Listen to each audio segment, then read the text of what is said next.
আপনি মানে কোনো পুরুষ মানুষ কাউকে বিয়ে করলে, যাকে বিয়ে করলেন, যে মহিলাটিকে বিয়ে করলেন, সে হলো আপনার স্ত্রী। এই সংসারে স্ত্রীর উপযোগিতা কি, সেই বিষয়ে আমি দু চার কথা আপনাদের কাছে একটু খুলে বলতে চাই।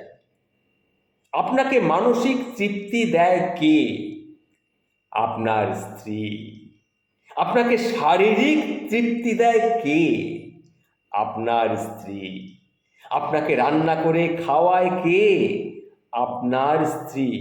আপনার ঘরটা সাজিয়ে রাখে কে? ওই আপনারই স্ত্রী। আপনার ঘরকে পরিষ্কার করে রাখে কে? ওই আপনার স্ত্রী। আপনার বাড়িতে আসা কোনো অতিথি আপ্যায়ন কে করে? করে কে? ওই আপনার স্ত্রী। আপনার বৃদ্ধ বাবা মায়ের সেবা যত্ন কে করে? আপনারই স্ত্রী।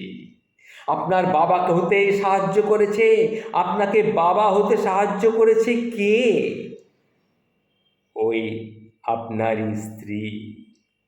আপনার ছেলে মেয়ের প্রাথমিক শিক্ষাটা কে দেয়? ওই আপনারই স্ত্রী। আপনার অসুস্থতার সময় আপনার পাশে থাকে কে? আপনার স্ত্রী। আর কেউ নয়, পাশে থাকে আপনারই স্ত্রী। তাহলে বিয়ে করার সময় আপনি যৌতুক চাইছেন কেন? কেন আপনি বিয়ে করার সময় যৌতুক চাইছেন? যৌতুক কি কোনো সামাজিক প্রথা নাকি? আজকাল কেউ সরাসরি যৌতুক চায় না, কিন্তু ঘুরিয়ে নাক দেখানোর অভ্যেস কিন্তু আজকাল অনেকেরই আছে। স্ত্রী কোনো বিষয় নিয়ে রাগ বা অভিমান করলে একটু ভালোবেসে তার রাগ না ভাঙিয়ে চুলের মুঠি ধরে তাকে আপনি মারতে যান কেন? নারী, একজন নারী এত কিছুর পরেও কেন কিছু কিছু স্বামীদের কাছ থেকে সঠিক মর্যাদা পায় না বলুন তো? এটাই কি আপনার সমাজ?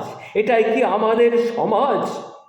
ধিক্কার জানাই, আমি ধিক্কার জানাই এমন সমাজ ব্যবস্থাকে।